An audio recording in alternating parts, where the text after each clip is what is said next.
In this video, we'll be looking at trig ratios for angles greater than 90 degrees. So far we've been looking at right triangles, and in a right triangle, our angles always have to be, well, one 90-degree angle, and the other two angles have to be less than 90 degrees. So what happens if we have an angle over 90 degrees, such as 110 degrees or 280 degrees? What we're going to be doing, I'm first going to go through some definitions, but we're going to be drawing diagrams for most of our questions, and we're going to be drawing our angles on X and Y axes. So it's going to be very important that we have a ruler so that we can do nice, neat diagrams all the time. So first thing, we're going to be measuring our angles from what's called standard position.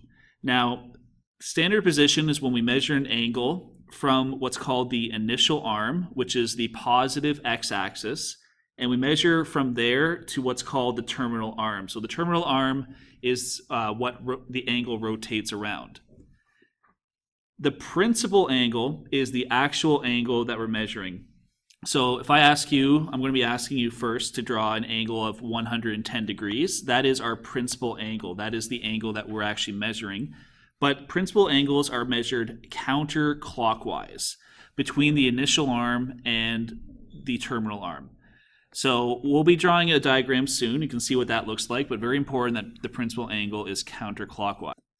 Finally, what we'll be looking at is the related acute angle. Now, an acute angle is less than 90 degrees, but the related acute angle will be made up by the terminal arm and then the x-axis. So once we draw, in the next example, our principal angle from standard position, we'll then be drawing what's called the related acute angle, which is from the terminal arm to the x-axis. So first, to see all these in action, we'll be drawing an angle of 110 degrees, and then we'll label everything that we just talked about, just so we know what's what.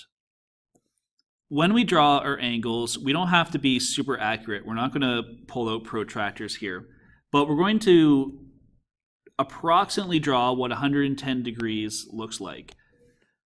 First thing, the positive x-axis, as we said, is what we call the initial arm. So our angle is going to be starting from there. So if my angle starts at the positive x-axis, I'm going to try to figure out how far I need to go. Now, if I rotate it around to the positive y-axis, we should know that that's 90 degrees. Now, if I'm drawing 110 degrees, I would know that I have to go an additional 20 degrees past that. So if I'm drawing 110 degrees, so I'm estimating here, I know that it's going to be in, this is what we call quadrant 2, and I'm going to use my ruler and draw the arm. And magically, my line is straight.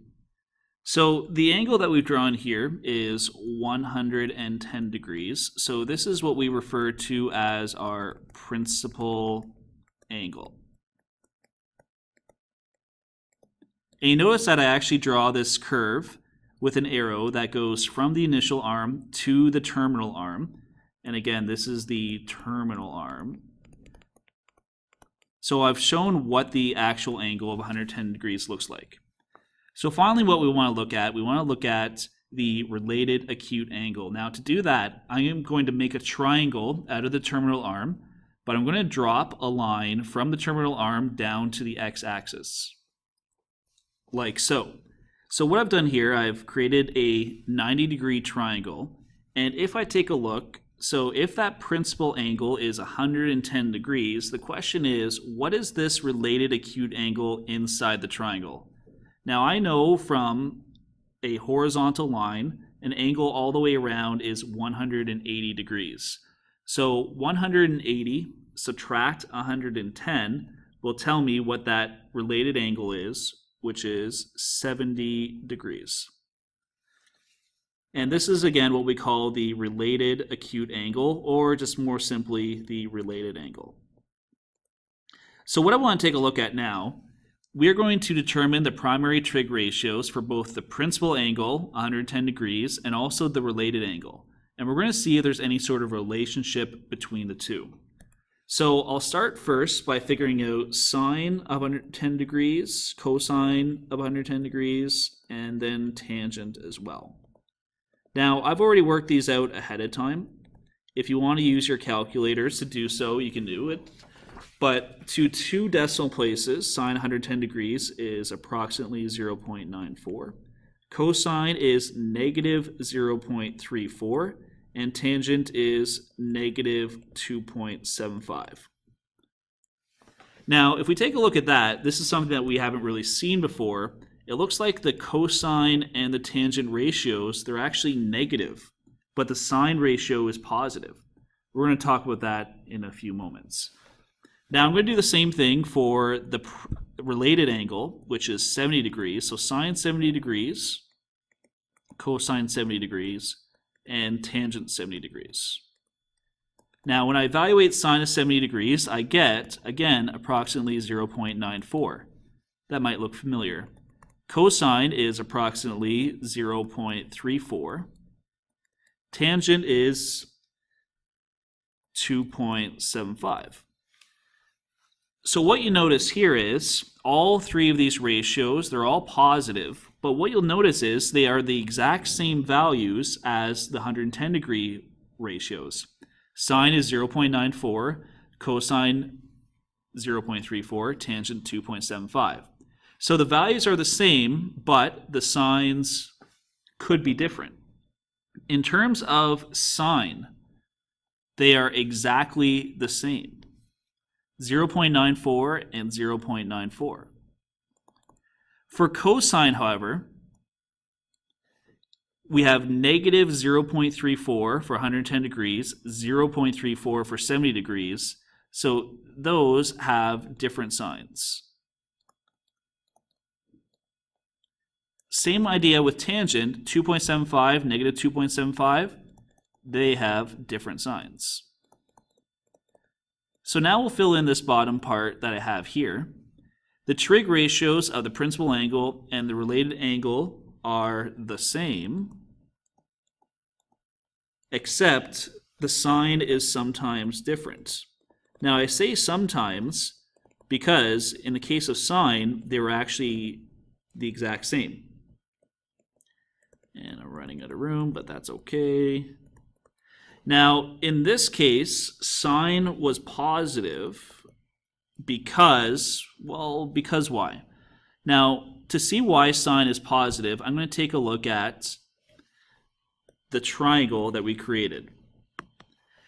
Now, we're not going to think about, for trig, opposite, adjacent, and hypotenuse anymore. We're going to be using x, y, and r.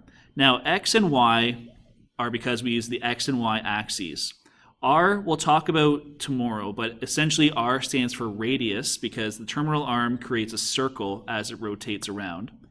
But what I want to take a look at, if we were to label this with some sort of numerical value, and I'm talking about the x value of that triangle, we are on the negative x-axis.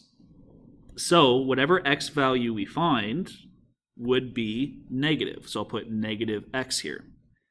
If we take a look at the y portion, or the height of the triangle, now that's on the positive y-axis. So whatever y value we have, it will be positive. Now the r value we'll talk about again tomorrow, but because it represents the radius, it will always be positive, okay? Because a length always has to be positive. So the reason why the sine ratio is positive in this case, take a look. Now positive is opposite and hypotenuse. In terms of x, y, and r, that's y over r, which are both positive. So to fill in, and I just erased a little bit too much there. To fill in this bottom part, in this case sine is positive because the opposite side, which is y, and the hypotenuse, which is r, are both positive. Now looking back at the triangle, this will allow us to figure out why cosine and tangent were both negative.